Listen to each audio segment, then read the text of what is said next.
Bonjour et bienvenue pour la deuxième vidéo de cette chaîne YouTube.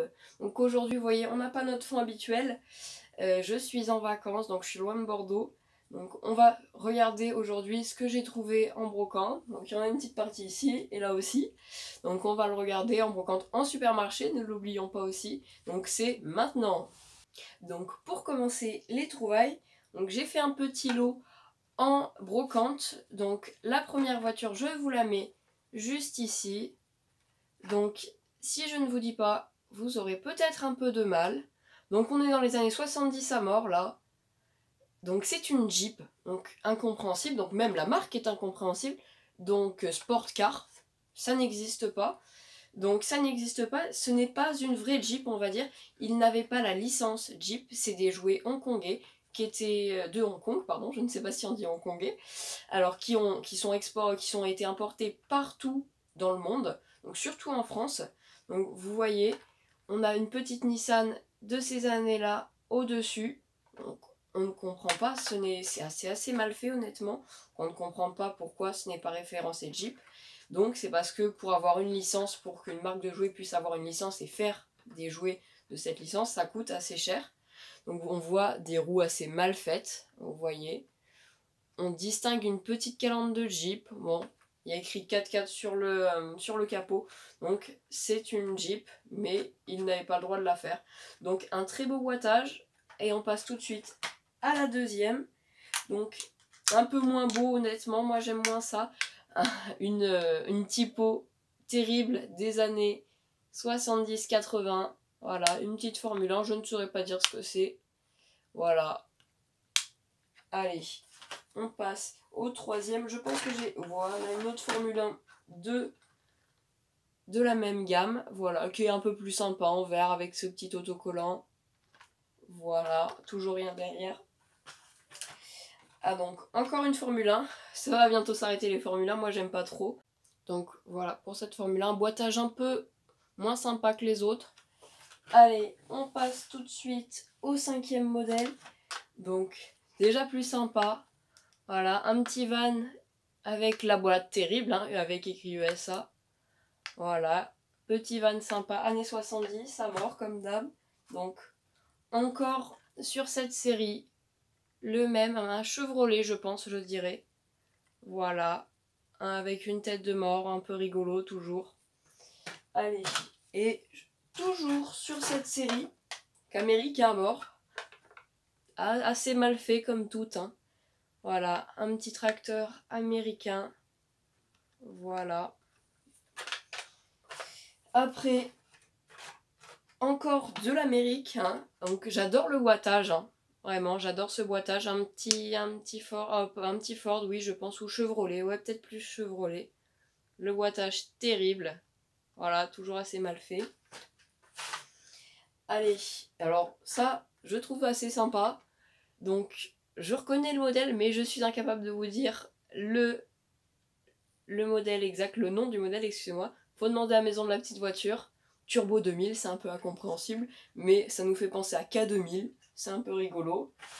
Alors, on reprend avec, donc, toujours le même boîtage. On pourrait penser qu'à l'intérieur, c'est la Porsche qu'il y a dessus, mais pas du tout, c'est une américaine. Voilà.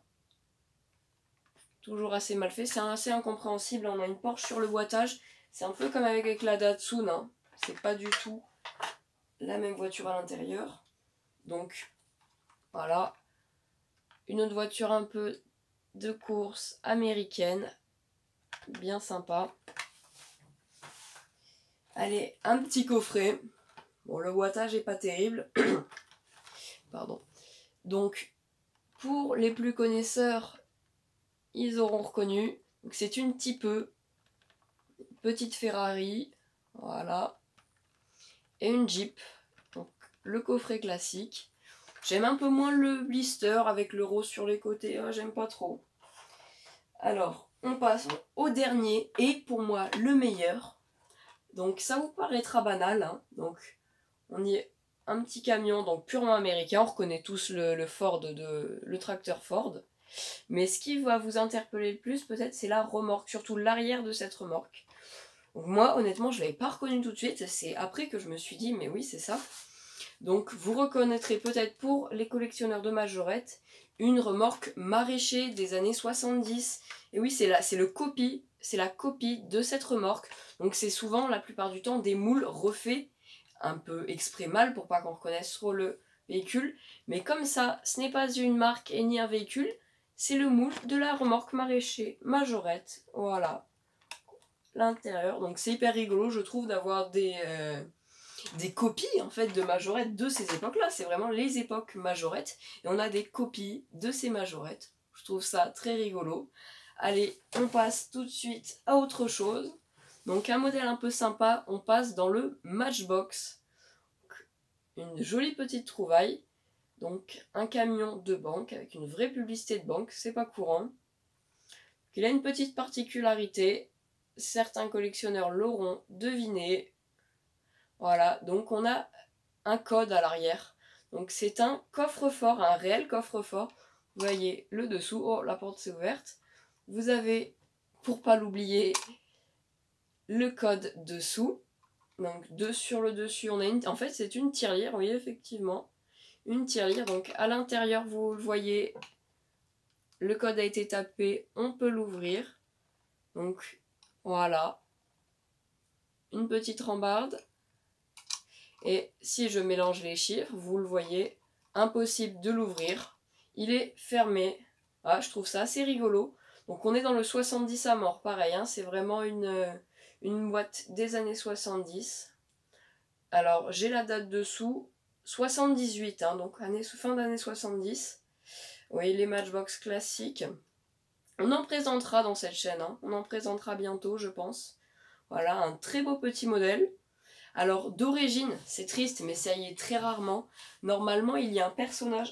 Donc c'est un homme qui tire un chariot avec lequel dessus il y a des lingots. Donc c'est assez rigolo, on met les lingots dedans.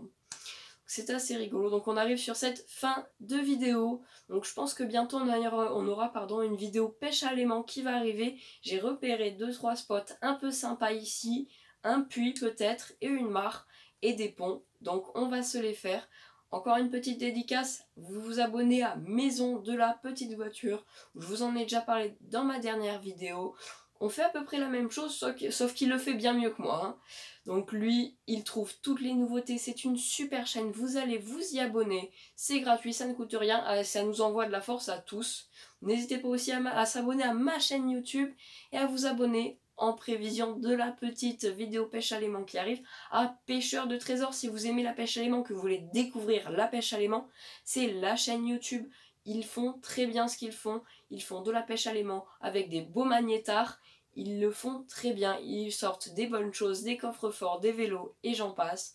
Donc allez vous abonner à Maison de la Petite Voiture et Pêcheurs de Trésors. Donc n'hésitez pas à liker la vidéo si elle vous a plu, à commenter, à partager.